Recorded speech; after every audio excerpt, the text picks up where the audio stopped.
غيبت كردن عزيزانم زور خطر إشي قوري أبو عذاب قبر لزورك للرواية كان باسي غيبت كرا وكا إنسان عذاب أدري بهوي ولنا وقوركيا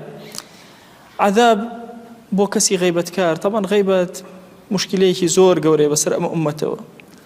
رحمتي خوالة محمد غزالي بأفرمي سيري عيبكاني صحوي إسلام كل جهاني إسلامي هنا عيب هي لهم ما نهي يسبر مصر شورى سوريا شورى يمن شورى أردن شورى تونس جزائر ورا عراق كردستان خلقي مسلمان هم عيبي يعني غيبتي يكترك كل وازن لو كافر زبلاحة بيسي جهان هنا وكأوهم خراب كاري بلا وكاتو هم بربوينة يكتر غيبتك غيبة علماء فرموا جناهي كبيرة غيبة حقي إخوانية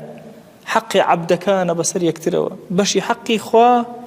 بهوي عذابي قورة ولا كولد أكوي بس بخوا حقي عبد كان أمكر دو صالحانة أبا